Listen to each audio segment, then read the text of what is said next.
안녕하세요. 뉴스반장입니다. 6일 있었던 윤석열 대통령과 윤핵관들의 조직폭력배 모임과도 같았던 부산 횟집 회식 모임이 여전히 뜨거운 논란 속에 비판이 이어지고 있습니다. 나라가 안팎으로 어려운 상황에 마치 보라는 듯 벌인 대통령과 정부 여당 그리고 윤핵관들의 못볼 꼴이 전국민적 분노를 촉발시켰는데요. 특히 부산 시민들의 불편이 예고된 상황에서 벌인 무리한 교통 전면 통제 속 회식이었다는 점에서 부산 시민들의 분노가 더욱더 클 수밖에는 없습니다. 이와 관련해 SNS에는 부산 시민들의 윤 대통령과 정부를 비판하는 글들이 쇄도했는데요. 불꽃놀이를 핑계로 술 처먹고 조폭놀이 하느라 전면 통제? 국민을 개돼지로 보더니 심지어 이제는 바보인 줄 압니까? 라는 글이 부산 시민들의 마음을 대변하는 듯 했습니다. 그래서였을까요? 정의연대는 8일 윤석열 대통령과 김용현 경호실장, 이관섭 대통령실 국정기획수석, 한동훈 장관, 장제원 의원, 하태경 의원, 김진태 강원지사, 김영환 충북지사 등 50여 명을 김영란법 위반 등으로 국민권익위원회에 고발장을 제출했는데요. 정의연대는 고발장에서 윤석열 대통령이 4월 6일 저녁 부산 해운대구 일광수산횟집에서 국제박람회기구 실사단 환송 만찬회에 참석한 뒤 한동훈 법무부 장관, 장제원 의원 등 정치인과 김영환 충북지사 등이 1인 3만 원 이상의 접대를 받았다며 김영란법 위반 등으로 조사해 고발 조치를 해달라고 고발했습니다. 고발장에서 정의연대는 추경호 부총리 및 부처장관, 17개 시도지사들과 국회의원 등이 참석했는데 이미 만찬은 에이펙 하우스에서 한 후 또다시 만찬을 가진 후 재차 술판을 벌인 것으로 보아 업무상 이유가 아닌 특수활동비 등을 이용하여 차기 총선 등을 대비한 사적 정치 활동을 위한 것으로 보인다며 이들을 김영란법, 형법상 직무유기, 경호법상 직권남용 등으로 고발했습니다. 그러니까 이미 앞전에 만찬이 있었고 그 흥을 이기지 못해 공식 만찬이 끝나고 우르르 몰려나와 2차를 횟집에서 또 진행한 건데요. 술을 좋아하는 윤 대통령으로서는 너무나도 당연한 일인 겁니다. 그러니까 계획되거나 예정된 회식이 아니었던 거죠. 결국 이런 상황에 무방비 상태에서 카메라에 아무렇지도 않게 노출될 수밖에 없었던 건데요. 누군가가 나쁜 마음을 먹었다면 위급한 상황이 일어날 수도 있었던 겁니다. 윤 대통령은 왜 국가 지도자가 된 걸까요? 그냥 그 좋아하는 술을 마음껏 마시며 노후를 즐기며 사는 게 더 나은 삶이 아니었을까요? 물론 국가와 국민들에게도 더 나은 삶이 됐겠지만 말이죠. 부산 횟집 회식 논란은 이것뿐만이 아니었는데요.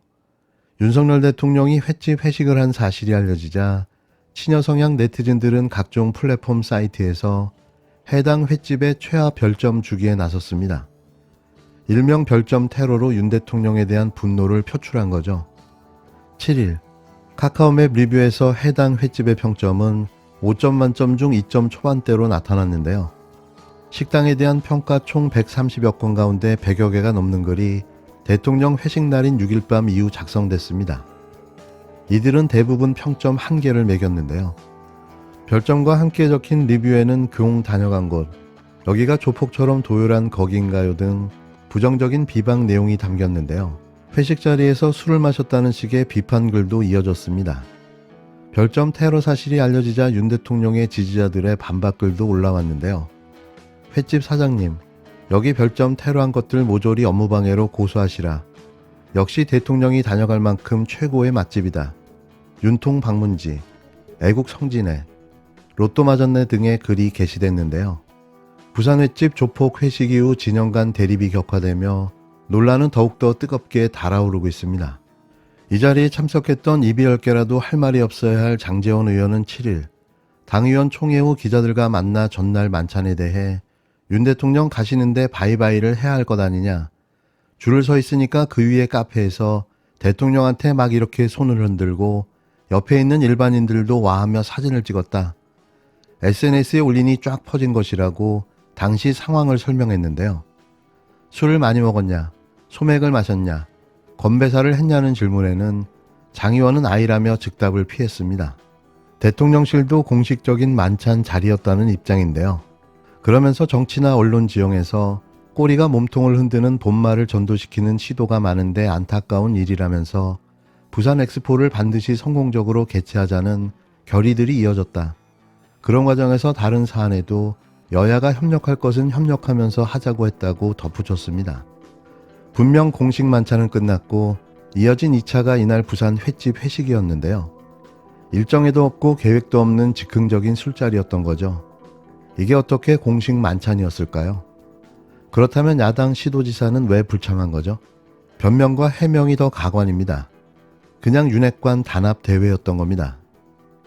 또 뒤늦게 참석자로 확인된 하태경 의원이 입에 거품을 물며 갑분싸하고 등장했는데요.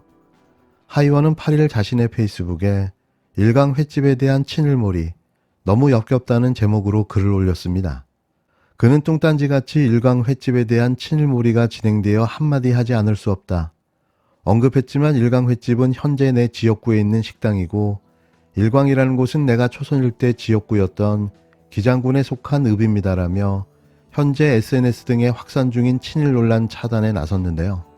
하 의원은 일광이라는 지명은 일광산에서 유래했습니다. 기장군에서 햇볕이 처음 와닿는 산이라는 뜻입니다. 일광산이라는 이름은 일제강점기에 만들어진 것이 아니라 조선시대 지명이라고 주장하기 시작했습니다. 이는 시민언론 더 탐사가 부산시 기장군 일광면이 일제강점기에 만들어진 행정구역이며 건진법사의 소속 종단이 일광조계종, 윤 대통령의 측근인 동해시 황사장의 건물명이 일광, 일광이 영어로 선라이즈, 우길기의 상징이라며 사실상 식당이 선택된 배경을 비판한 데 따른 걸로 보여지는데요. 사실 좀 억측이 있다는 점은 인정합니다. 하지만 이런 논란이 왜 이어지고 있는지를 생각해 볼 필요가 있지 않을까요? 오죽하면 이런 주장까지 나오겠습니까? 나라를 통째로 가져다 바친 윤 대통령의 친일 매국 굴종 외교를 지켜본 국민들이라면 너무나도 당연하게 생각할 수밖에 없는 내용인 거죠. 대체 정권을 잡은 이 정치 집단의 정체는 뭘까요? 대한민국을 진심 말아먹을 작정인 건가요? 천공 없는 천공 관저 개입 의혹 수사가 말이 됩니까? 역술인 천공의 대통령 관저 이전 개입 의혹 수사가 유야무야 끝날 가능성이 커지고 있습니다. 천공 수사에도 윤석열 정권에 보이지 않는 힘이 작용하고 있는 것입니까? 경찰이 수사에 착수한 지 넉 달이 지났지만 천공에 대한 소환은 기약조차 없습니다. 천공이 출석 의사를 번복해도 경찰은 천공을 불러 조사할 의지도 없어 보입니다. 육군 참모총장 공관 CCTV 등에 대한 물증 수사도 지지부진하기는 마찬가지입니다. 도대체 천공에 대한 수사 없이 천공의 관저 개입 의혹을 어떻게 밝힐 수 있습니까? 경찰은 의혹을 밝힐 의지가 있기나 합니까? 천공 의혹을 제기한 김종대 전 의원과 부승찬 전 국방부 대변인에 대한 소환 조사는 진작 이루어졌습니다. 부승찬 전 대변인은 압수수색까지 받았습니다. 대통령실의 고발에는 전광석화처럼 움직이던 경찰이 천공 앞에는 맥을 못 추는 이유가 무엇입니까? 국민의 우려처럼 천공은 윤석열 정권의 또 다른 성역입니까? 도둑이 들었다며 소리친 사람만 조사하고 정작 도둑 혐의를 받는 사람은 조사조차 하지 않는 수사가 어디 있습니까? 검경을 가리지 않는 윤석열 정권의 선택적 수사에 공정과 상식은 무너졌습니다. 경찰은 민중의 지팡이가 될 것인지 정권의 충견이 될 것인지 선택하길 바랍니다.